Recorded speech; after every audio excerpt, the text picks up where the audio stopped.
The New York Jets just got their teeth kicked in again, losing their fifth straight game by 23-plus points in embarrassing fashion, losing 35-8 to Buffalo.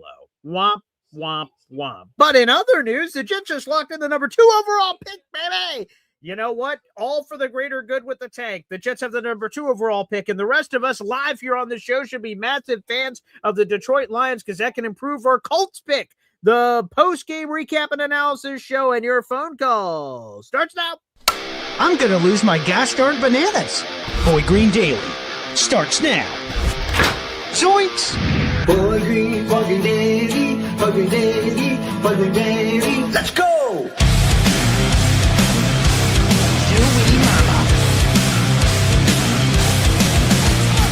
Put your seatbelts on. Get ready for the ride. We're the freaking New York Jets, so we're built for this shit.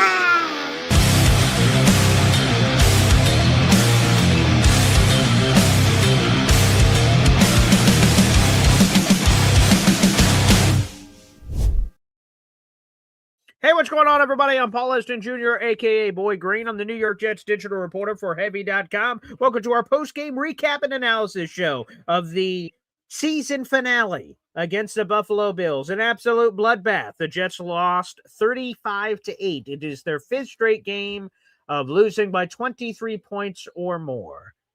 And that sucks. That was painful and embarrassing and pathetic and all the different emotions and feelings in between. That sucked. I'm not going to lie. I'm not going to dress it up and say it didn't stink. But it was all for the greater good. And the greater good is this. The Jets currently have the number 2 overall pick in the 2026 NFL draft, baby. The Raiders are first. The Jets are second. The Titans are third at this moment in time. We'll see. The Arizona Cardinals game is going on right now. The Cardinals could leapfrog the Titans, but they can't leapfrog us. We have secured the number 2 overall pick and the 2026 NFL draft. The phone lines are open. That's a pinned comment on youtube.com/boygreen25. And massive news just coming in. The Lions just won on a walk-off field goal, baby. Wow. It is a wow, but I meant this. This is massive news for the Indianapolis Colts pick that the Jets own. With the Lions kicking this game-winning field goal, they finish with a 9-8 record, which means they pick above the Colts. There is one more rooting interest. As we're doing this show live, it's 7:20. You want the Ravens to beat the Steelers. If the Ravens beat the Steelers, the Ravens punch their ticket to the playoffs. The Steelers at 9-8 would be out. The Colts record is 8-9. They would pick ahead of the Steelers, which means the Colts would have the 15th overall pick, which belongs to us. So from a tanking perspective, we got one result we needed. Lions, cha-ching! And now you're rooting for the Ravens tonight on Sunday Night Football in their game for the AFC North Championship. The winner is in the playoffs and hosting a playoff game. The loser is out. So, folks, big news. Thank you, CBW, for sharing that on our Twitter. We're streaming live on Facebook, YouTube, and Twitter. Make sure you guys like the video and hit subscribe. The phone lines are open. That is a pinned comment on youtube.com/boygreen25. Let's go to the phone lines, baby. And he has been the first caller on a lot of these post-game shows. It is Jake Klein joining us. Jake? It's over. It is. It's a merciful end, thank God. The Jets are 3-14. This is the third time in Jets history they have lost 14 or more games in a season. It is 2025. It is 2020 at 2-14, and 1996 at 1-15 are the 3 worst seasons in Jet history by record. Is where they're at. So mercifully, it's come to an end, and tomorrow officially we're on to the offseason.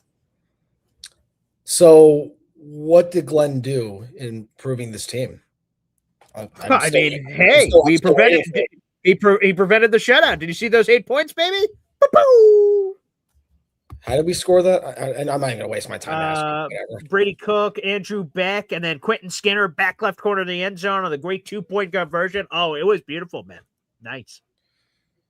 Well, the Kevin Stefanski news, I hope that does pull through. Because that's is that official? No, it's not official, but I'm hoping that's the. I mean, them winning today, who knows if they'll Oh, that's a good point. I didn't think they'll change his. Yeah, they'll change their minds. But I mean, Clint Kubiak being an option and Stefanski, guys, whoever is offended by the thought of keeping Glenn and having his players, enough. It's enough. I can't listen to this anymore. This guy is in and out. This guy is the Gerard Mayo of 2025. I think we could sum up now at the end of this game. He is Gerard Mayo. He is a guy who was brought in to be he was the, hometown player, had success, great. He's weighing over his head. He's weighing over his head. I have seen nothing, and I truly do believe that Dante Moore is not going to come out. If he knows now at this point the Jets are going to be number 2, he is not going to come to this. He could save our franchise. He will. No, he'll be in a body bag because this offensive line is going to have problems, and they're not going to surround him with the right coaches. Look, I'll say this again and again and again. Even if you hire an offensive-minded guy, which I think they should, who's grooming the quarterback? Who's going to work with him day in and day out and make sure he has the right pieces around him? That has to be. And Woody Johnson, like bad owners like Woody Johnson, maybe the worst owner, he's going to have to triple pay to get any coach here. Like he's going to have to start breaking records and payments. There's no salary cap for coaches. So no, I'm just saying that everybody always says, "Oh, it's this amount. This is the average." No, Woody Johnson. The new standard now is, okay, you want me to come here? Then they pay me what, $9 million, $7, $8 million. No, I want 20-something million, and I want final say on everything. That's what they're going to tell him the second he walks in, or he'll say, I'll go somewhere else that's more competent than this. There's no reason to think Woody Johnson will get bargains in anything. Big news, folks. Big news. The Raiders just took the lead over the Chiefs. Now, this is beyond my draft pay grade. I pride myself on being a nerd of the draft in a lot of different aspects. This is not something I knew. NC Green, if you're in the chat, you'll have to explain it. But he believes that if the Raiders beat the Chiefs, we will have the number 1 pick in the second round. So I had never heard of how that is figured out. So that one, NC Green, you have to describe. But if so, that is massive. To have the 33rd overall pick, that's essentially a first-round pick with all the value that slips into that part of the draft. So, folks, if we get an explanation on that, NC Green, that'd be terrific. So massive news. Shout out to Pop. Yeah. Last-second field goal from the Raiders. It looks like they will pull out a win over the Chiefs. So that is great. And no, Pop, number 1 pick in sight. No number 1 pick for the Jets. Already eliminated, unfortunately. So that matters not. Everyone's place is locked in. So unfortunately, strength of schedule, we cannot surpass the Raiders. So even if they do win this, we're at number 2. They're at number 1. But if that does have the impact on the second round, as NC Green says, that's massive news. Well, yeah, because it's that 5th-year option. Everyone will use the Lamar Jackson last picks to say you get the 5th-year option if you like the quarterback of the last pick. I mean, I do agree. It's definitely beneficial. But I don't think that's going to happen unless they're going to like take Chambliss, whatever, with the last pick in the first round. I have no idea. Yeah, the Ole Miss kid. Yeah. I'm just throwing that idea out there. I put no thought into that whatsoever. Yeah. I just look at the situation now, and just to me is they're going to see coaches get fired tonight, like anything else. Like what now? It's like 7:00. Like you'll probably get news about some coaches getting fired, like in the next couple hours, or Mike Florio will say something on like Sunday tonight, whatever. He'll say something.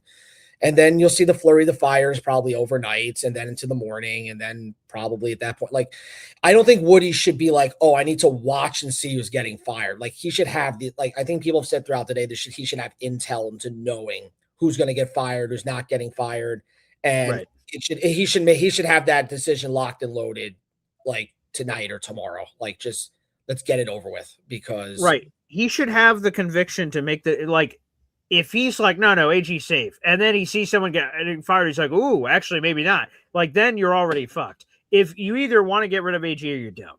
I don't know if a name suddenly comes available and puts you over the top. There was a unique situation last year of Vrabel and Gerard Mayo, obviously, where Vrabel came out and they're like, whoa, perfect everything. We don't want to miss it by holding on to Mayo for another year. We have to get rid of him. That was a unique circumstance, I think.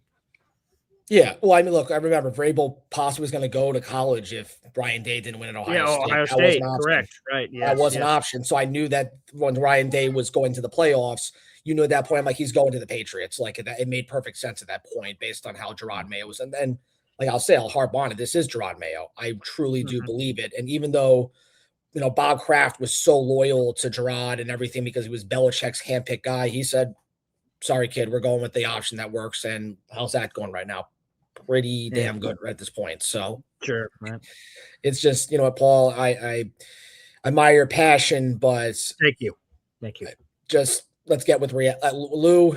Lou, you're right. Like let's get back to reality. And the season ticket holders dictate a lot here. And if they're saying that they're not going to renew their tickets, if that's what he's implying, that should start scaring Woody more than anything, because you can only sell so many, $9 Bud Lights and $20, $30 jerseys and $35 Jack and Cokes, that depressing bar on the first level, whatever. Like, there's so much he can do, because at the end of the day, I truly believe, as long as any fan, it's like, you ever go to like those Europe games, and they always have fans of like 20,000 different jerseys. Oh, yeah, right. Sure. Like, that is literally Woody Johnson. Be like, hey, it sells out. What do I care? That works for me. So I think that's how he looks at all these games. It sells tickets out. He makes money. He's all about money. There's no rhyme or, and the whole 30-13, disband that entire thing, please. Like, I understand, like, people talk about Dan Quinn in like Washington or whatever, like he's had success. I don't understand where in any way, shape, or form is this thing done any good. Asking a bunch of consultants who have no effing clue what they're talking about, and may say they have football sense or were fired from prior programs or whatever. Mm-hmm. It's just, that's not how this is going to go. You need a competent owner, was surrounded with the right people to know how to make these decisions. And Woody Johnson is none of that in any way. So I can just tell you right now, if Woody Johnson wants to go another year with Aaron, it's kind of like an intervention where you tell somebody, okay, well, if you're not going to go to rehab, then we're going to take the keys away and we're not going to give you food and pay your bills. Like, that's essentially what's going to happen to Woody Johnson if he goes another year with Aaron Glenn, which means people are not going to pay for season tickets. Free agents are not going to come here. You're not going to have any kind of coach that's going to come here unless you straight up tell him, give me 3 times the amount of money and I want final say in everything. And if that doesn't work for Woody Johnson, he says, nope, okay, then I'll go somewhere else and I'll take a little less money knowing they're more competent. So, and the quarterback search, as much as Tanner wasn't overly impressive today, I'd still take the chance on him at a cheaper option, because the quarterbacks right now are not worthy enough, because we already know Fernando's looking at his homes in Henderson, Nevada right now. I mean, he knows the answer to that now at this point. So, Paul, thank you very much. And I'd say go Jets, but what am I kidding myself? We're a disgrace. Good night. Wow. Passionate. You appreciate my passion. How can you not appreciate that passion, huh? Wow. All right. Let's keep rolling on the phone lines here. Motherfucker. Up next is Easy. There he is. Yeah. Motherfucker. Yeah. You're killing me. Oh, thanks. I man. love you, Paulie, but you're killing me. Yeah. You're absolutely killing me. Look, you got to understand. Is this thing working? What the fuck? Yeah. I can hear you. Yeah. All right. So the bottom line is, this whole thing is just a debacle.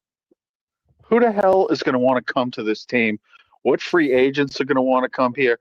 What season ticket holders are going to want to buy? I am not going to watch.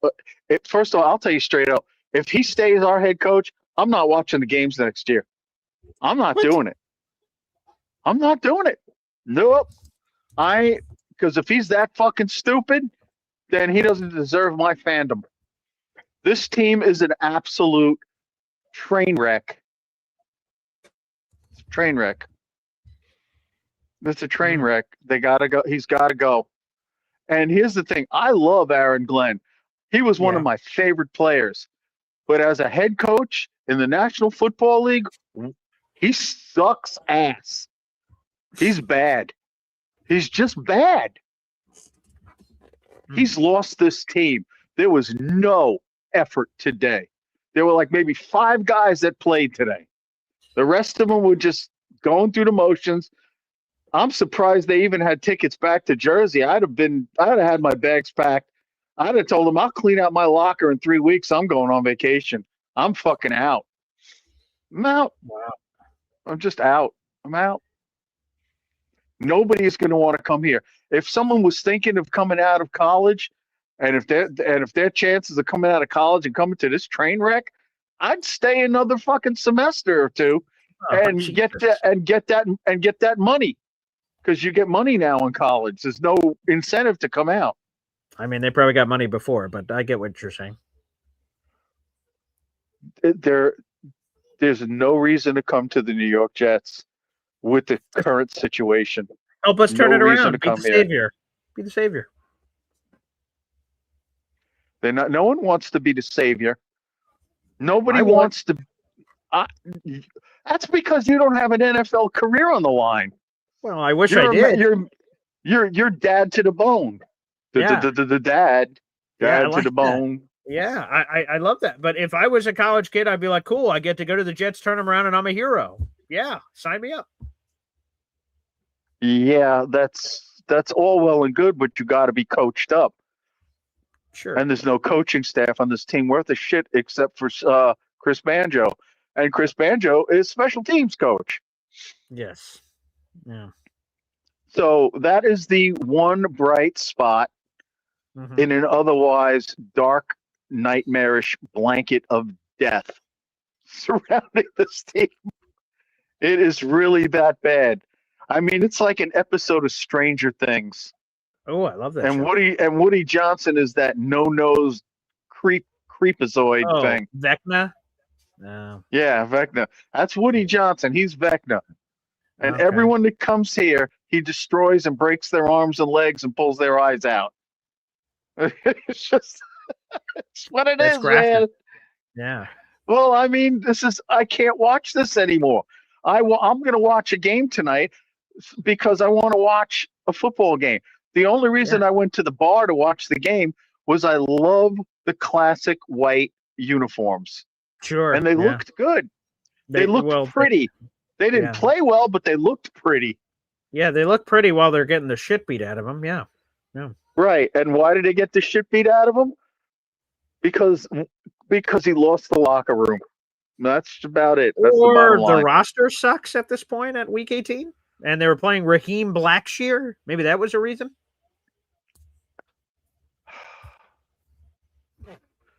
Who makes all the roster decisions? Yeah, okay, but like Brees Hall being out, Isaiah Davis being out, like again, we're in week 18, and they have their Cancun trips planned. We had Khalil Herbert and Raheem Blackshear. I don't know if that's AG's fault. Look, the Giants won today. Thank you, Giants. They had nothing to play for. The Raiders won today. They had nothing to play for. Thank you, Raiders. The Browns played their asses off today. They didn't win, but they played. They did win. They won last second. They did win. And they had nothing. And the Jets had nothing to play for. And they laid down and rolled over and played dead. The number two pick. We had everything to play for. No, they had everything to not play for. If they had everything to not play for, but I knew that they knew that we knew that if they won, they would fuck it as opposed to they losing. We knew that they knew that I knew that. Norton, I know that you know that I know that you want to fuck me up the ass. So when I bend over, start fucking. That's what you sound like, man. Dude, come on. Makes a lot of sense. No, it doesn't make sense. He's gone. He's got to be gone. 60% of the time, it works every time. Oh, my God. You know what? You're a truther. Hey, set me free. Set me free, Easy. Let's keep rolling on the phone lines. Up next, we got DNY for life. Easy's logic is the best. It is so logical. I love AG. Right. Yeah, he needs to be fired, though. What? It's crazy. That's what he said. Easy's like, I love AG, but he needs to be fired. He's the worst. Yeah, he did say that. That is true, these players are terrible. I don't care if they're the fourth string. They're terrible. He picked them. Come on, man. Like, logic, people. Logic. Yeah. And Alon, I wanted you to put me on when Alon was on. Oh, sorry. Bastard. Yeah. I don't think he's calling back in today. When he calls me out and I call in, please put me on. I would like to rebut him because he thinks he knows everything and always has an answer for everything. Like, but it's always deferred. It's always an answer deferred. Last year, I believe he was saying that Nussmeier was going to be, king crap this year, and he was naming all these other quarterbacks that's supposed to be coming out this year. Where they at? And as far as there's a couple of things like you remember the 2022 class when we drafted Brees and We got Sure. all those guys. Do you remember what they were saying? We're going to be the No. ones to turn it around. Yeah, They well, they did. said, yeah, they were saying, always say, oh, we're going to be the ones to turn this around. This is going to change with us. These guys have egos, man. Like people are not, who doesn't want to come here? No free agents going. These guys have egos. I will be the one to turn around because they also recognize, like, if I could be the one that changes the atmosphere in New York and New York sports, like I'm a legend. So that's the other side of it. And these guys have egos, man. So they're coming. They're coming. I don't care what no one says. And then, you know what? If AG doesn't work out next year, we have 3 first-round picks in 2027. 3. And now, with us getting the second pick, I really don't feel like we really need to draft or like do anything. You know what I mean? Like, let the Raiders do what the Raiders are going to do, and then we take the second best quarterback. Because if we don't like him this year, after we were about week 6 in, week 7 in, we starting them right there around that time. You know what? And they get the rest of the season, if they don't look good, we draft another one. But I will also say this, like, why would Moore not want to come out if everyone is talking about the quarterback class next year and he's immediately going to get trumped by anyone named Manning? So it doesn't matter what he does. His name is just alone is going to trump the whole class because his last name is Manning. So just off of that, franchises are going to go, oh, I'm going to take the Manning guy, you know? Yeah. And then so like, and then the guy who I do like still, and I wish we would take him in like the third, fourth round. Like I would love for us to take Drew Allen. I would love to take a shot on him. If he could run around at the combine, I'm taking a shot on him. And that's the reason why on his medical. Yeah, we'll see on his medical. Exactly. And that's the reason why Dante Moore needs to come out, because if you're going to be at a guaranteed the first or second pick, like you could be not drafted next year or go undrafted because, you know, go see what's the name that we did draft from Florida State. Yeah. I know he loves Florida State. Yeah, JT3. Yeah. So I mean, Paul, to say like we know what's gonna happen. No one knows what's gonna happen. No. We got $100 million to spend. Do you not think players are invested, like as much as they want to, you know, win a championship, they also want to get paid. So if you're going to go to some place where I could get paid more, and then also if you take a 2-3 year contract, you come here and you shine, you can still go someplace else and still, you know, get another contract and still be the man someplace else. So I don't really foresee this being a problem with players not wanting to come here, and whoever thinks players are not going to want to come to one of 32 NFL teams and get paid and be in the biggest market that there is in the NFL. Like, why would you not want to be here? Especially most of these kids are about their brand, and your brand could be blown up here in New York. So I don't really buy all of that. And I am an AG truther, so I don't really care. I'm just giving him another year. That's all I say. Like I need to see what his plan is. Like this year was crap. We got a bunch of players that we thought were good that are not good, and clearly they're not. You know, you look at, you know, did Quentin go and go wreck game for the Dallas Cowboys? Nah, you don't hear him like his name being mentioned every week saying, "Oh, he did this and he did that." He's a good player, but he's not wrecking games for Dallas. At least I didn't hear that. You know, so only a little bit, and then it sort of fell off. So right. With the juice, the trade me juice. I got traded juice. You know, and so you had that. But then Briggs has been just as good for the money. Come on, Briggs has been just as good. So I think we just need to calm down, get off our feelings, get rational. Luby, I love you, bro, but AG is not getting fired. We can't fire AG. I don't think so. And again, I like the point that you made about the Bengals coach. Like, I mean, the Browns coach. Like, we want Stefanski, but he hasn't been good with what he has been able to put his stamp on. That's his team. It's been his team for the last 4 or 5 years. And the result has not been good. So what's good? Like what? Yeah, I don't get it. I get it. Okay, he won 2 Coach of the Year somewhere in the last 5 years. Cool. But over the last 2 years, he has 8 wins. We say, Aaron Glenn fucking blows at 3-14. But you're like, Kevin Stefanski's great. So you're telling me that Kevin Stefanski gets fired, and that's what everyone says is going to happen in the next 24 hours. He gets fired, and we're going to hire immediately the guy that the Browns just fired, and we're going to be like, no. They don't know what they're talking about, but we know. That felt like when we hired Adam Gase moments after he got fired by the Dolphins. We said, yeah, they don't know, we know. That just seems arrogant. I just don't get the Kevin Stefanski thing. He has sucked, and no one has explained what has happened over the last 2 years. And if they do, they're like, well, that's not his fault. But all of this is AG's fault? Like, I just want us to be consistent. We're all going to blame somebody and say the head coach is the reason why all this losing's happened. Then that means Kevin Stefanski's to blame for all the losing. I don't know. And he put Dylan Gabriel ahead of Shedeur Sanders, and Shedeur Sanders still looks better than Dylan Gabriel. That was his decision. That was his decision. That's true. Yeah. So we're going to trust him to evaluate on our franchise, though. Like, come on, I'm not buying into that either. You know what I mean? That doesn't jive for me. Like, how is he going to be the savior for us? Like, you know what? I want to give me another year. Let me see what's going on. Let me see what's happening. Let's see what we can do in free agency and in the draft, and then go from there. But I think more is going to come out because he knows he's going to definitely be a top, inside the top 5. You could say no one could say with certainty, but top 5, he's definitely get drafted. So I think so. I would come out if I was him. Me too. That money and I don't know what his family situation is like, but a lot of these kids are not coming from like generational wealth.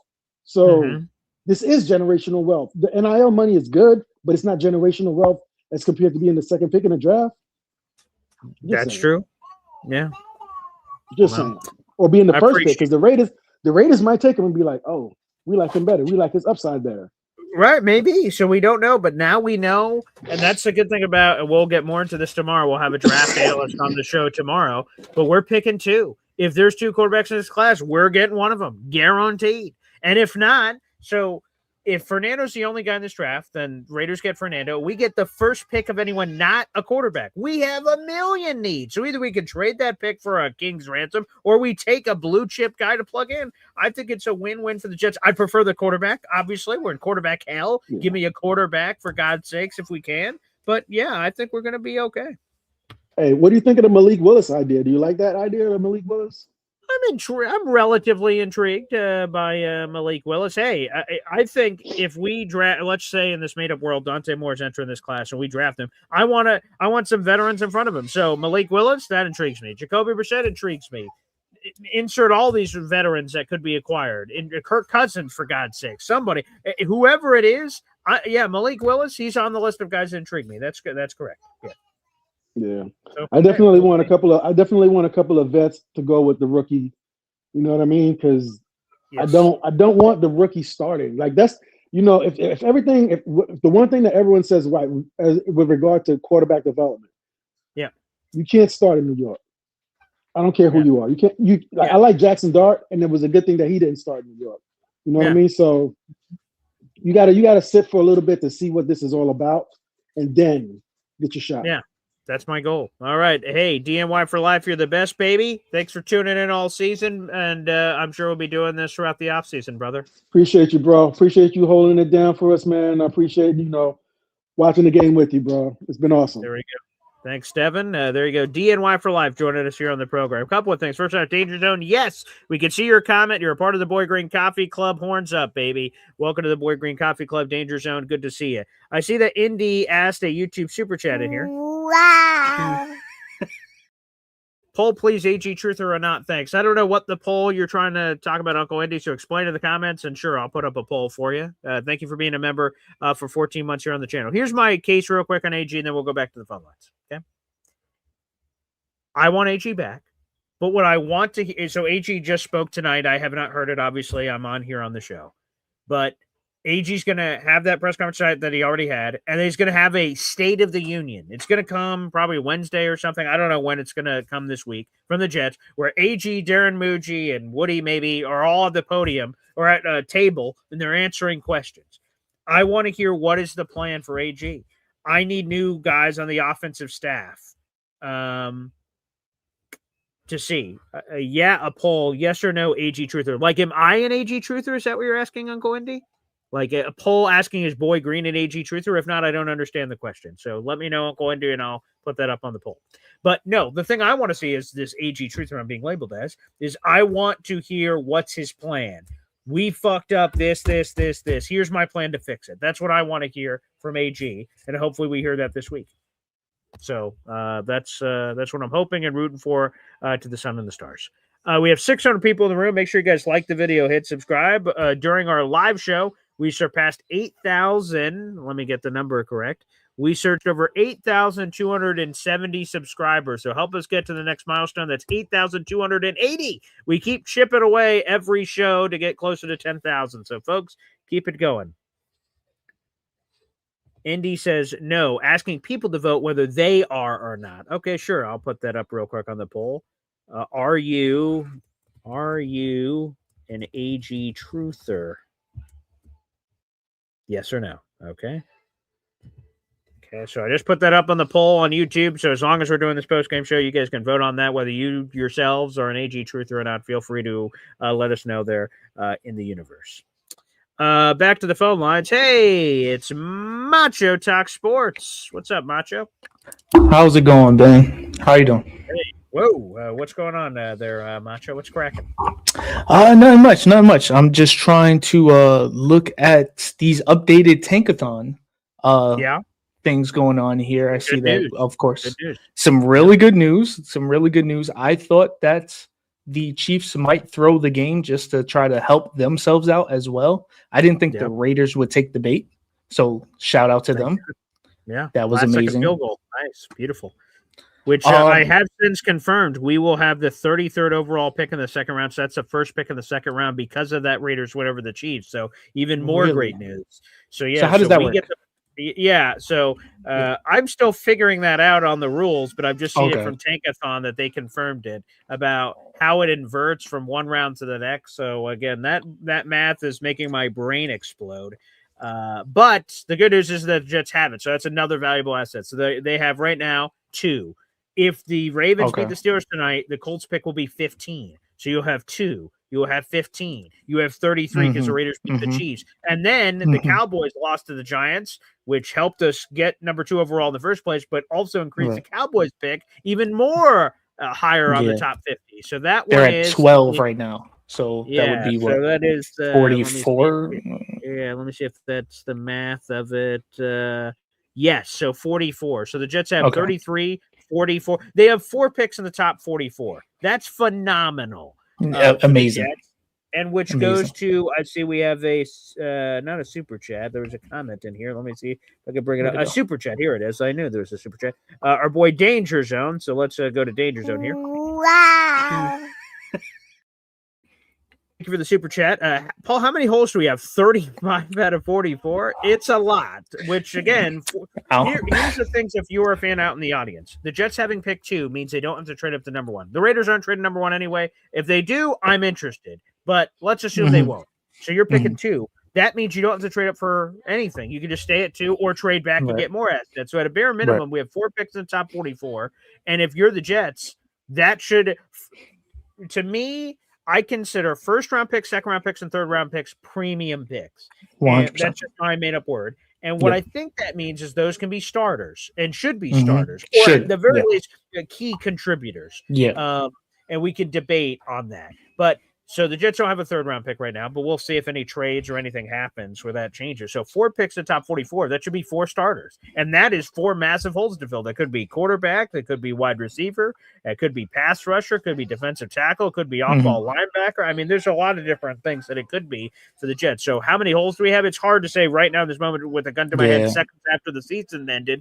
We'll have to assess it, but you're going to need to figure out the offensive line situation. So guard or center, whatever. One person for O-line. Yep, a quarterback, wide receiver, running back for sure. We go to defense, defensive tackle, defensive end, corner, linebacker, safety, linebacker, edge. I mean, that's like 10-ish holes, everything. And that's just starters. We're not talking about depth. So, there's a lot of holes on this team. But here's the good news for the Jets. We mentioned they're going to have 11 picks in this draft projected with the comp picks. They're going to have their top 5 in cap space. I mean, the Jets have every tool at their disposal to flip this around very quickly. And again, the most important part of the equation, of course, is quarterback. Right. And young and veterans. They need to do both. Go ahead.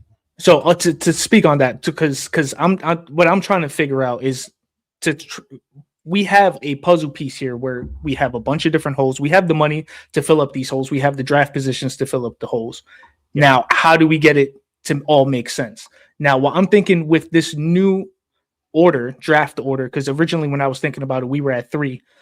Now, we spoke about the possibility of maybe getting Kyler Murray before, correct?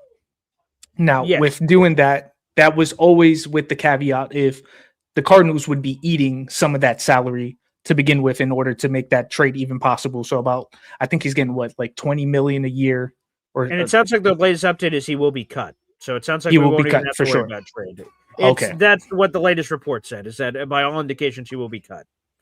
Now, that's because what I'm thinking is I would want, if I was the Jets and I'm interested in Kyler Murray, I would be interested in moving from 2 to 3 and getting Kyler Murray.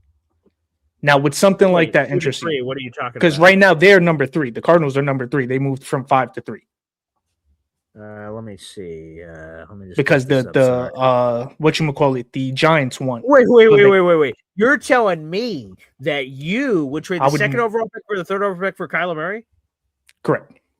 Get now, the fuck out. Now, on, why? Joe. Dude, but you know why? The craziest things I've ever heard. No, why not? Why? Not.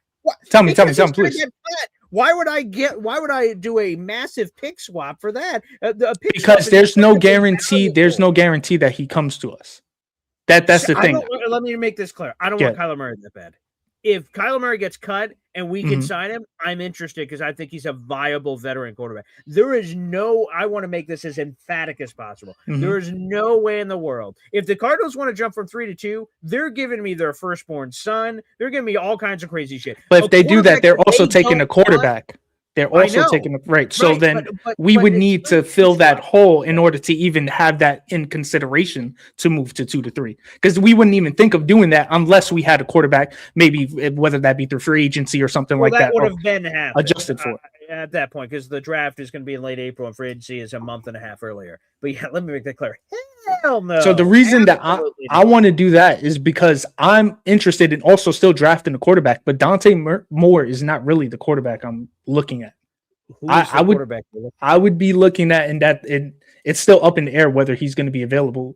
I would be looking at Trinidad for the second overall pick. No, because I would be able to get him for the Colts pick at 15, which will also help us in the salary cap, where we would be paying him basically half the amount that we would be paying a quarterback if we took him at 2 or 3. Because if we take him at 2 or 3, we're paying them about $34 million in totality, to where if we take them about 15, 16, 17, because at the time I was looking at it, I think they were still at 18. It was about 14 million in totality for that contract. So we would be getting a quarterback that is also similar to Kyler Murray in play style to when we do replace him, because obviously Kyler Murray I don't want him as the future answer. I want him for a bridge, but I also want to be able to compete. I don't want just somebody that's just here for a year just to be here. I want to also try to win games. So I think that they're comparable in size and in play style to when we do make that switch, we don't have to make an overall switch in offensive scheme as well. Okay. Yeah. So that would be my kind of plan there. Yeah. Okay. So 3-2, not on the for Kyler Murray, no. Like for a trade, they'd have to give up a first. They'd have to give up all kinds of crazy shit to move up from 3 to 2. If I even it'd be more. That'd be more. Do it. Put it on one side. If I really want a Kyler Murray so bad, I want to jump the line. He's about to get cut, and I want to jump the line. I'll give him a 7, and we can work out the contract. Like a 7th round pick. I might give up a modicum of something if I wanted him so bad that I wanted to beat the line and ensure I get him as opposed to anyone else. In the trade world. If we are getting him, let's say for the 7th or whatever, who are we taking at 2 that we wouldn't be able to get at 3? What would be the difference from us moving from 2 to 3 if we already have the quarterback situation settled? So 2 things here. So we're going to all assume the Raiders are taking Fernando Mendez with a number 1 overall pick. Correct. Until otherwise. Right now. Yep. Correct. So I'm going to assume that's the case. That's why I'm taking him off the table. Right now. So if I'm the Jets, one of 2 things can happen with the number 2 overall pick. Number 2, we take a quarterback if Dante Moore's available. You take your quarterback that a lot of people seem really intrigued by and draft experts. And I'm going to get more into it. I want to put this out in the universe here on the whole Dante Moore thing. I've seen maybe 3 games of Dante Moore, and I don't have a strong enough opinion where I'm like, oh yeah, I'm all in on him, or I'm not. But we're going to have a draft analyst on the show tomorrow. And over the next couple of months, hopefully I'll learn a heck of a lot more about Dante Moore. And people can tell me whether they think he's the right deal or wrong deal. But people I trust say that he's really good. So phenomenal. Okay. So either I'm taking him, he's in the draft. Or if he's not in the draft, then I have the first overall pick of anyone who's not a quarterback. Because if Fernando Mendoza goes number 1, I get anyone else. Top running back, wide receiver, offensive lineman, pass rusher, anything I want. That to me is incredibly valuable, either for the Jets or the Cardinals. I don't know what the hell the Cardinals are doing. So again, if the Cardinals want to move up, I'm open for business, but you're going to give me a ton to get that luxury that I have, and I'm giving to you. So again, on Kyler Murray, I'm intrigued by Kyler Murray. I think he'd be an interesting veteran option of a guy that has a proven track record. I'm concerned about Kyler Murray. His leadership has come into question. There's been a lot of extracurricular activity. There's a reason Arizona's getting rid of him. So I want to investigate that more personally. But again, I think he's 1,000% getting cut. So I think I could just sign him. Angel, close the door, baby. All right, close the door. Can I have the toy? Yeah, you can have the toy. Go ahead. I'm listening. No, that's okay. So the thing is, I'm only intrigued by Kyler Murray, where I would get him on the program, but I just don't know if I'm willing to give it all up for him. So that's the thing. So again, I'd give up minimal compensation to acquire Kyler Murray because I think he's going to get cut anyway. So I think it would definitely change if Dante Moore is not available. If Dante Moore is not available, then this whole situation is completely different because the only way that I would assume they would want to move up would be for the quarterback, to try to assure the quarterback, because obviously if we're trying to move down, it's not solely to the Cardinals. We're most likely putting that out there to try to get the highest bidder available. But my thought consideration is if we move down from 2 to 3 and we're also assuring a quarterback, we're still getting that number 1 choice of a non-quarterback at number 3, where it's not really hindering our choice whether we're at 2 or 3. Now, would it be solely just for Kyler Murray? No, there would have to be some type of way to work that out. But for essentially, it's for give me Kyler Murray to move back 1 spot so you can get your quarterback, and now I can pick a Reese, a Bain, or whoever it is that they're looking at outside of quarterback. Because again, we have so many holes, and then I can also still get my quarterback of the future at a cheaper rate as well, so that when we are starting him and we get rid of Kyler Murray, we still have money to allocate to other positions where we still have so many holes. But the problem is that the Cardinals don't have to tell you who they're taking, and they can lie. Of course not. Right? I call them and say, hey, we'll trade you this if you're taking a quarterback. They're like, yeah, sure, we're taking a quarterback. And then they get the pick, and then they don't. They take anything else. I'm like, no, you broke the rules. You're not supposed to take something. Right. There's no binding contract that it confirms that they have to take that. So if we don't think there's a quarterback worthy, why would they think that there's a quarterback worthy? I don't see there being a player like for me. I don't know how you feel about the rest of this class, but I feel like Reese and Bain are kind of neck and neck as far. I would probably put Bain a little bit higher, but as far as who's the best outside of quarterback, and I would be happy to have either one of them on the squad. So if I'm getting one or the other, if they don't go at quarterback, it's not like I'm in a situation where I'm sad with the outcome. Sure, right. I understand now your perspective, and that's important to understand as we're having conversations. Right. You value 2 players the same, so if you're picking 2 or 3, it doesn't matter. And any assets you get are gravy because you consider them the same. If the Jets consider it the same, then maybe it's an intriguing conversation. Now, that's a note for me, myself, and I'm not sharing that to the rest of the world, because if I share that to the rest of the world, my asking price for said thing goes down because they know I know. So that would be part of it. But to me, again, I'm seeing it a lot here in the chat from Taylor Sterling. Let the Cardinals cut him and then get him for cheap. Right. Then get him for cheap. If we get him. And the more important thing is the contract. So, like, if you trade from, you're acquiring the contract or getting it ripped up, there's a lot of extra hoopla that comes with it. And, you're getting yelled at here in the chat. No, that's good. That's good. It's engagement. Jet 71 with a $4 super chat here. Wow. Quote, this guy is off his rocker with that take. He's definitely I wish I had a rocker. You, Macho, here. So appreciate that. Thank you, Jet 7. How do we know he's talking about me, though? You got to send another super chat to let us know who you're talking about.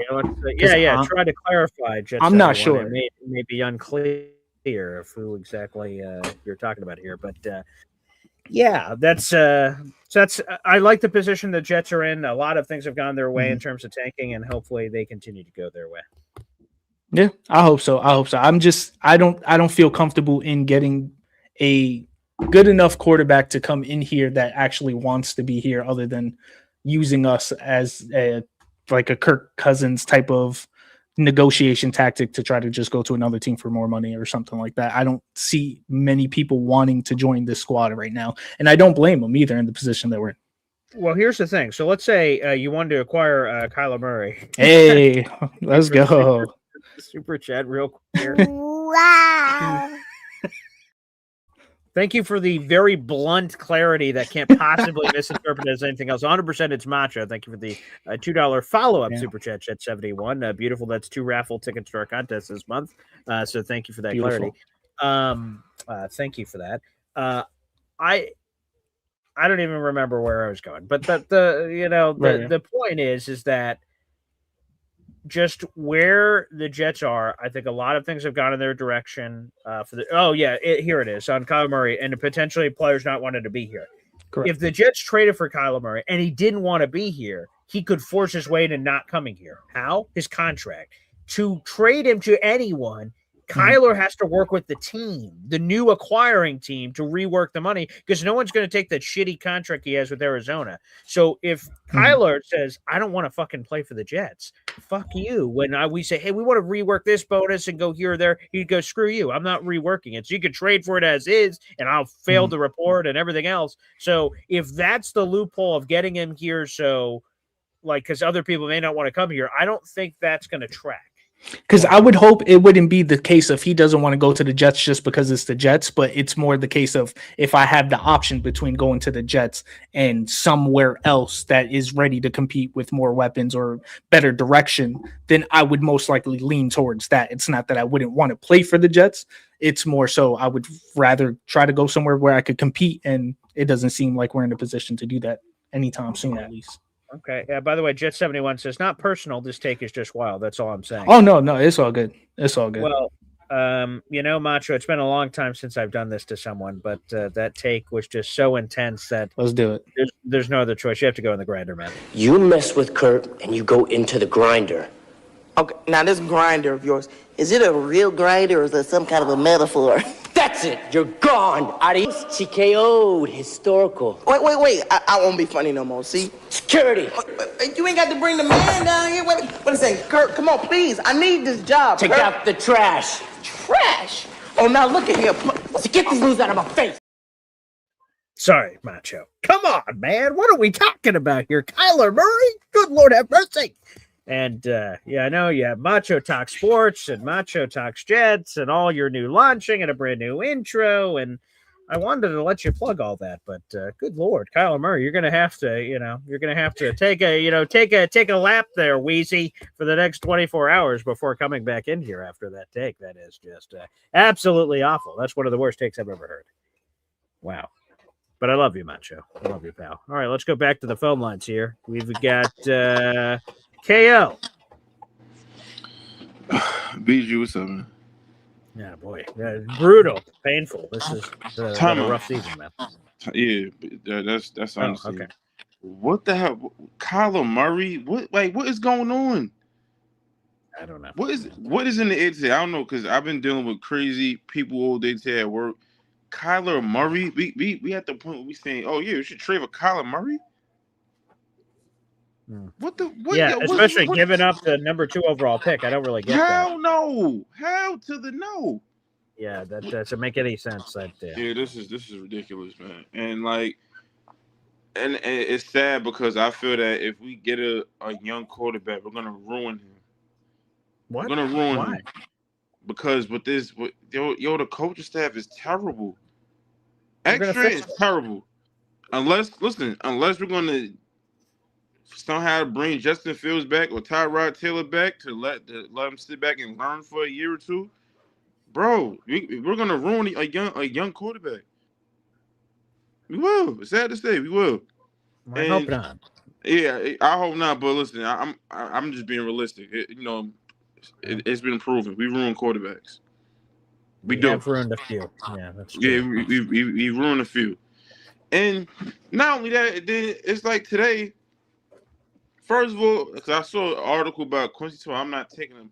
Get the fuck out of here. You know, I don't want you in New York anymore. Get your sorry ass out. You getting beat vertically by a fucking fullback that's slower than you. Oh, that was embarrassing. Reggie Gilliam. That was terrible. Reggie Gilliam burnt him down the seam. It's like terrible. It's crazy to me.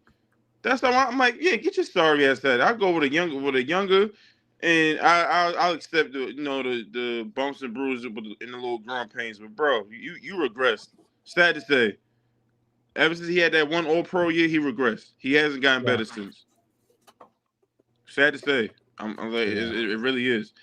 And the fact that our defense couldn't even get an interception for the entire year is just mind-boggling. Yeah, that happened. Right, yeah.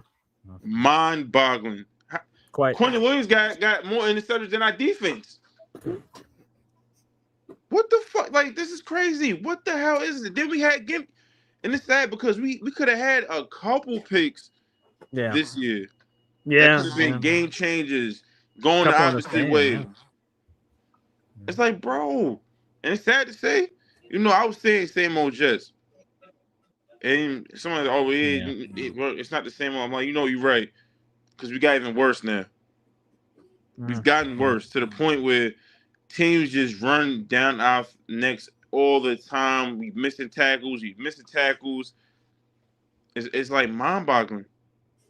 It's sad to say, listen, I don't know what's up with our guys in the trenches.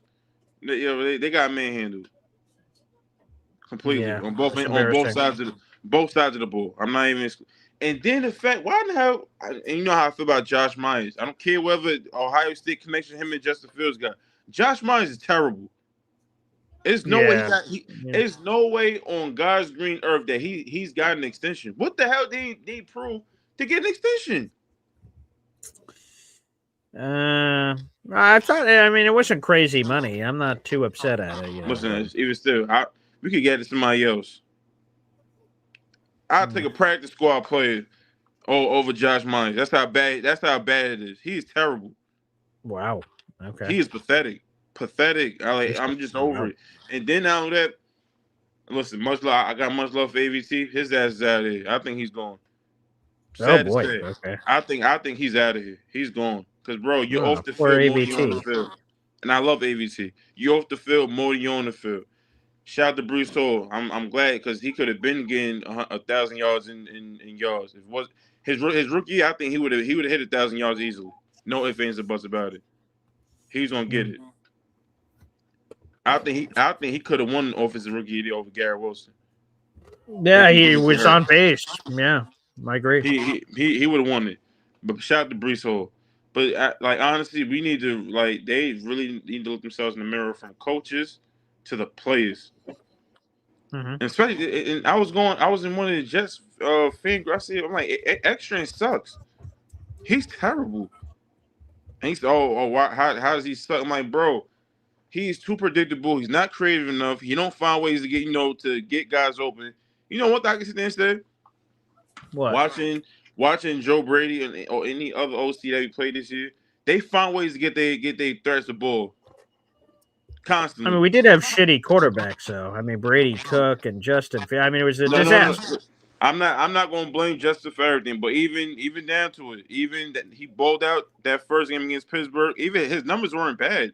Even against Tampa Bay, that pick six that he got credit. Oh, Tyrod, that was terrible. Yeah. That was Garrett Wilson's fault because he didn't come back and fight for the ball. We would have won that game. I don't know. That was a bad decision. No. Late into your left. Come on, that's quarterback 101. You can't be doing that. But listen, as a receiver, you have to fight for the ball. Well, sure, right. Garrett deserves some blood on Garrett said, all right, whatever. He didn't even try to fight for the ball.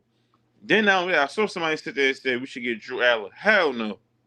Hell to the no. I don't want his broken ass. He's got a broken ankle. I don't know. Listen, that's my little brother's quarterback. My little brother, as you know, he's on Penn State. Sorry, little bro. Yeah, right, of course. Terrible. He's pathetic. Only thing he does is stare guys down and throws picks.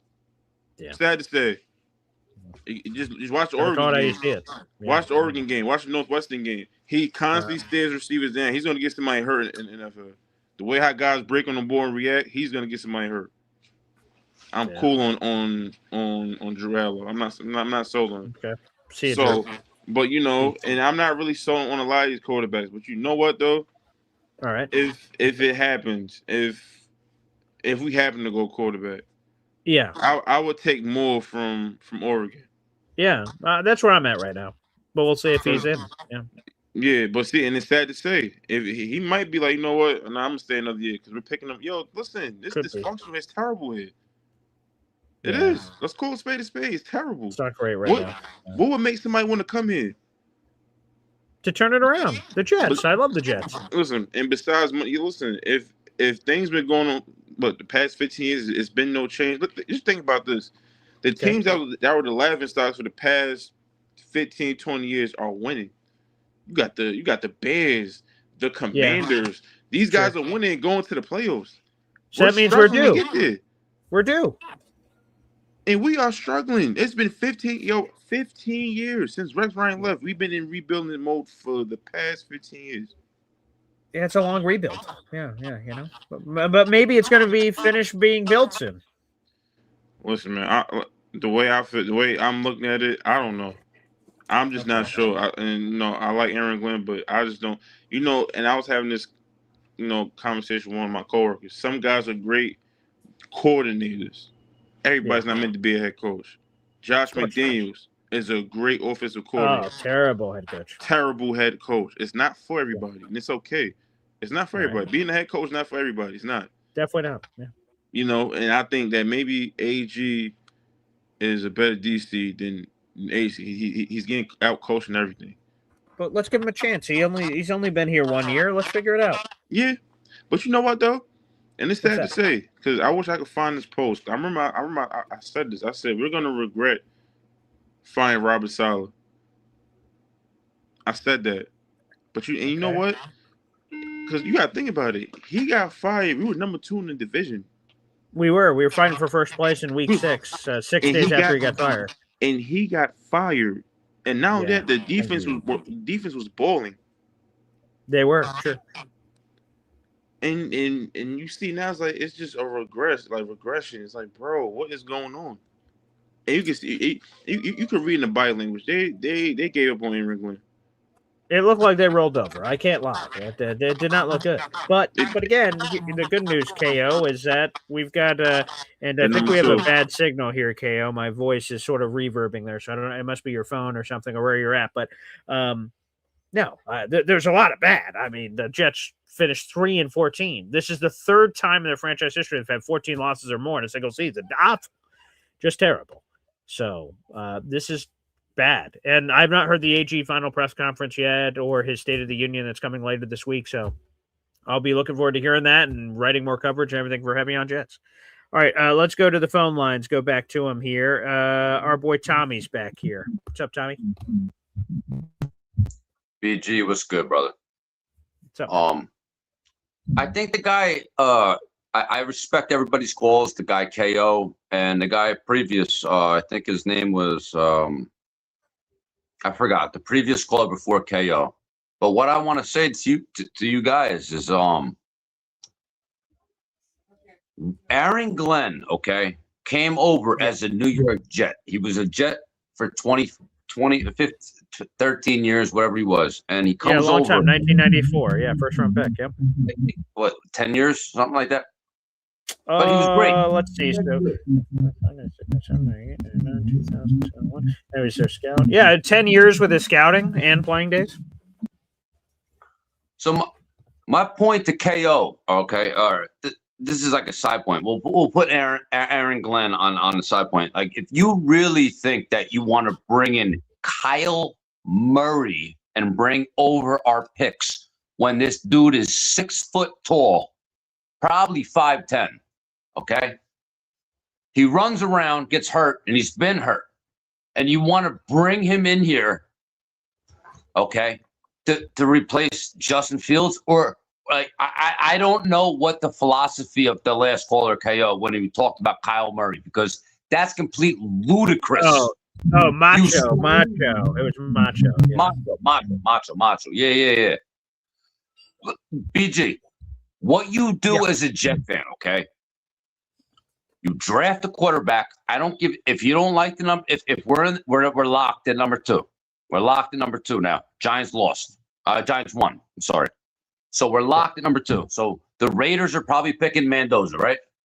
So what the Jets have to do is either if you do not trade up to that number 1 pick and get Mendoza, you trade back, especially if the guy Moore doesn't come out from college. You trade back and get more picks, and we get a quarterback in the 2nd or 3rd round. Every year you draft a quarterback, and you get pieces to replace the shit that we have on our team. I want as much 1st, 2nd, 3rd round picks. Trade all the 5th, 4th, 6th, 7th. Trade all that shit up. Trade all of it. I want all 1st, 2nd, 3rd round picks. And then we'll see what happens in this year. And Aaron Glenn will probably be fired. And we'll probably get a quarterback. Hopefully it's H.E. Manning or whatever. But he's not going to come to the Jets in 2027. So that's the whole thing. That's like the Jets have to play. They have to know. They have to play chess, not checkers. They have to know their next 3 moves before they make a move. Because nobody wants to come to the Jets. We have to make it valuable for the Jets, for people to come here. And we develop a quarterback. We draft another quarterback next year. I don't give a shit how many quarterbacks we fucking take. I would take a quarterback, 3 quarterbacks this draft. 1 in the 1st, 1 in the 3rd, 1 in the 6th. Like, you don't know who's going to turn out to be good. You don't know in the NFL until you fucking have a coaching staff that can put around this player, okay, to coach him up and build what he is good at into this philosophy of what the offense is. And if you don't have that, we're never gonna win, brother. We're gonna be doing this. We're gonna be doing this for another 20 years. You know what I'm saying? Like, it's all function. It comes from the function, like how you raise your kids, right? How I raise my kids. How you talk to people. How you respect people. It starts from the core, man. It starts from the core. And if you cannot build a quarterback with Aaron Glenn, then what's the point of having a number 1 or number 2 pick? Like, you have to have a quarterback coach that can develop a quarterback into the NFL and not in college. I agree. Well, the Jets are going to need to solve that. We still, if they can. Again, same thing. I don't know if it may be me with all these callers. I'm getting some weird reverb, so I'll find that out on my next caller. If it's me or you, is it? Was it me? Was it you? Who broke up with who? I don't know. So sorry, Tommy. We had some issues there on the phone call, but I got your call. They need a quarterback coach, and again, I hope that's one of the big hires here for the Jets this offseason. All right, let's try it with Dr. Philly Doodles here. Doodles. Hey, what's good, man? Okay. Hello. All right. So it's just the last 2 callers' phone situations, not me. I'm saying, bro, this is that good connection, man. This is that connection right here. Yeah, this is it. I mean, what are we gonna say? You know what I mean? It is what it is right now. What's going on? One thing I remember saying. I mean, I wanted Aaron Rodgers gone. Yep. Definitely signing with that. I was cool with Justin Fields as long as we can get something to happen. One of the main things I kept saying during the offseason was we got to really pay attention to this Charles London thing. We have to pay attention. We have to pay attention. We have to pay attention. I was like, are they bringing someone else with him? Is it just going to be him? There's a reason why that was mentioned, because it wasn't something you put into place where, like, Geno was already there making himself better than he was there. Especially if you were a QB coach there and you had Drew Lock there. I thought Lock could have been a name that we would have brought in just for familiarity.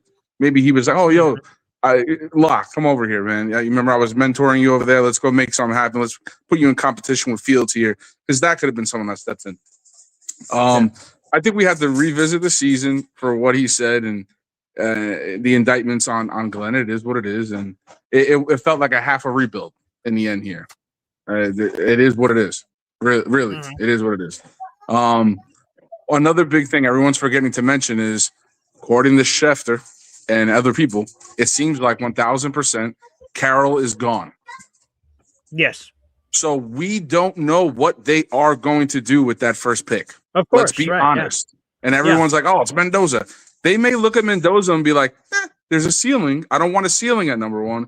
I want something different at 1. I want someone who's, not ready to go and they want more." Because really, Mendoza belongs on a team that's probably ready to win, or he has the moxie to handle the BS that could be coming his way. And the BS coming his way would be with the Jets, right? What could happen?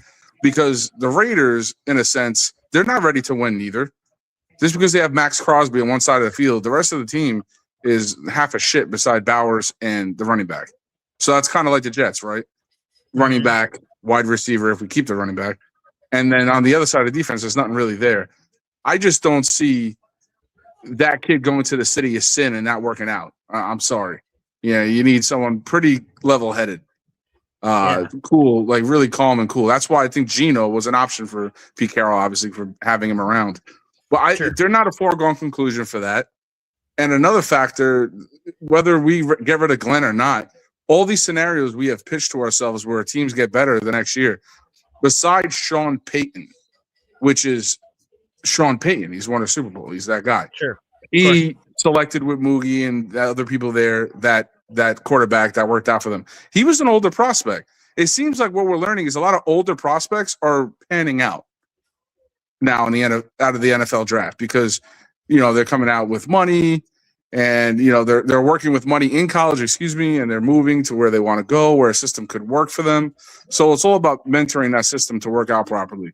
I mean, I say all this to say, if we get the right QB and get the coach wrong, it is only that QB's second year. All these examples we are seeing are QBs in their second year with a new head coach or further down, except for Mr. Knicks. That's it. So it's like, I don't understand. So if we fire Glenn next year at some point and you have the best QB that was available who's good, and you go and hire someone to get something out of him, you have 3 first-round picks the very next year.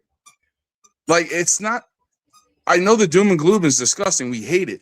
But it's just everybody be prepared as Derrick Henry runs a touchdown almost, it looks like. Yeah, I know. I'm watching that too. So, by the way, folks, real quick here, I want to throw this up. Someone said, I think it was Danger Zone. So, Jet fans, this game means something to you. Danger Zone screaming, "Let's go Ravens." Now, it could be twofold.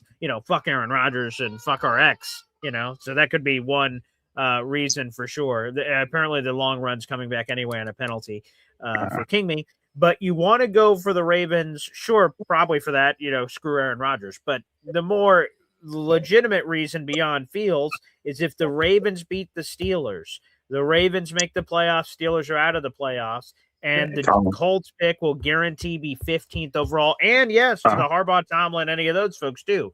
But for the main reason, it's the draft choice.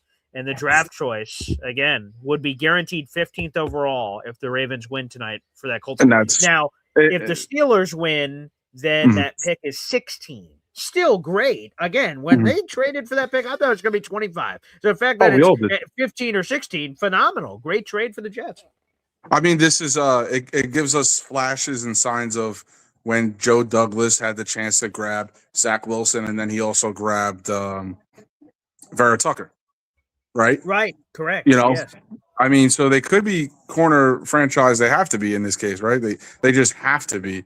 But I don't know if everyone's really like understanding. The second year was almost like put into place. Like it was going to be a foregone conclusion, no matter how shitty this year went. It sucks because it was the worst it can get. I mean, I do wonder how Woody's going to feel. I mean, you almost got shut out, basically. I mean, you're in enemy territory, so it's disgusting, but it's not as ugly because it was in front of us again. Right. At home, I could imagine was even worse. So, to get those back to back, if some of the Jets finished off with 2 home games and more of those were at home, sure, right. A lot of these were on the road, thankfully, for the Jets. But no, that's a fair point. And again, I don't know. Woody's $1 billion owner. He can wake up tomorrow morning and go, you know what? Fuck this. See ya. He could. So no matter what every insider has said on the planet, I do have to leave whatever that remote possibility is that he goes nuclear after the Jets have become the first team in NFL history to lose 5 straight games at the end of a season by 23 points or more. Again, it was embarrassing. I didn't enjoy that doing it. I kept telling myself, don't worry, Paul, the second overall pick's at the end of this rainbow, you're getting the shit kicked out of you. That's what I kept telling myself. But yeah. We saw that during the game. I think it was second quarter when he was cursing out Tanner Armstrong and the rest of the offensive guys there. Yeah. That was alarming to me because I do stand with everyone else who's we're stating that if he has the power to fire Wilkes and then for some reason they decide they're not going to build around Engstrand and they fire him, now I have a problem because you can't just fire everyone around you and not say you are the problem as well. Right, That's 100%. That's what crazy expectations. I agree. Steve Wilkes was so terrible he had no choice. Yeah. If you turn around and fire Engstrand, you're replacing both coordinators after your first year. And obviously Banjo's awesome, so you're not touching Banjo no matter what. But like, what the F? There's no way. Yeah. You can't you have to trust somebody. You have to allow someone to build on whatever they did, and that would be Tanner. And again, for anyone that talks shit about Tanner, the thing that comes to me is he had shitty quarterback. It's impossible to evaluate what he did to any real level. So I don't know. To me, I'm definitely keeping Tanner, but I'm adding significant offensive pieces to the room, quarterback coach and all kinds of things. Yes. I mean, and I hate to say it, but God's honest truth. I don't care how much money people think it is too much money. This is why someone like Linderbaum is a big deal. You put a guy as an anchor in the middle. Yeah. My quarterback, I don't care how young he is. He's like, oh, this fucking dude's in front of me. You have a real Pro Bowl perennial dude in front of you at all times. Meaning when shit hits the fan, he's going to look at you and be like, yo, we got this shit. Calm down. And then they all form around him. I don't care how much money it takes. Give Linderbaum $26 million. I don't even give a shit. Make him the highest ever because he is that good.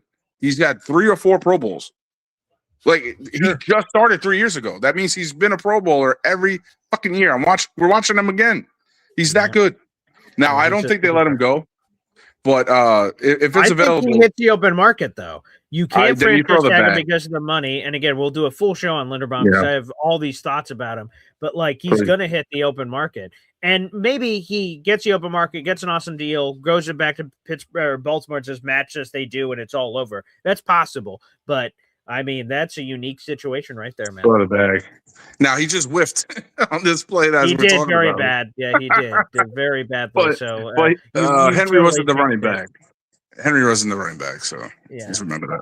But I don't know. They just fixed it on the next play with the wide open touchdown. So very nice for Baltimore on 4th down. Oh, I'm behind, so nice. Oh, I'm ahead of you. I just ruined it. Good shit. I like to hear that. But Tez Walker, shout out to the North Carolina product, UNC.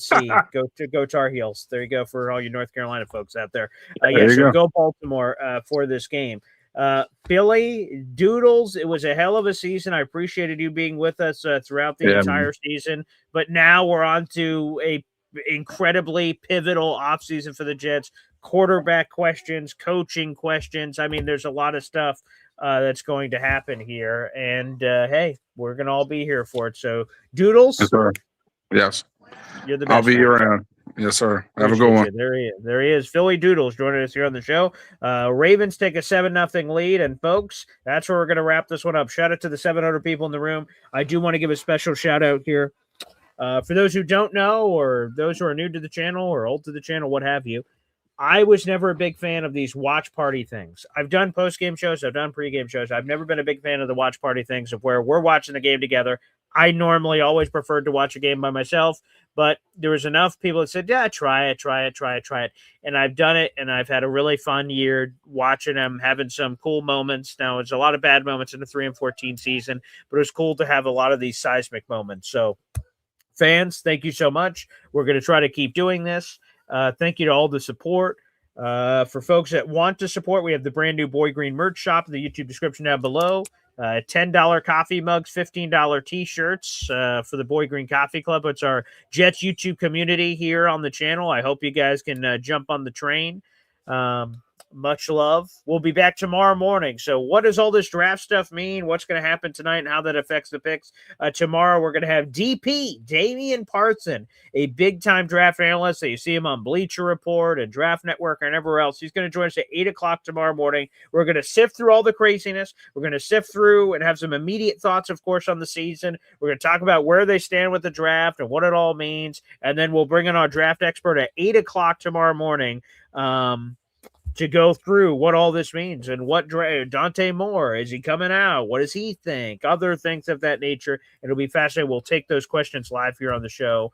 Thank you, Frankie. And I'm seeing so many other ones saying, Frankie, thanks, BG, for making the season fun. Uncle Indy talking about the tailgate. The tailgate was awesome. I can't wait to do a second tailgate this year. For those that did not attend, we hosted a tailgate for a Jets home game this year. We picked a game on the calendar. We did a big party in the parking lot. We did a reservation at the restaurant for Chef Kevin Gilbert the night before. So we're going to do a whole thing again, folks. Just be ready for it.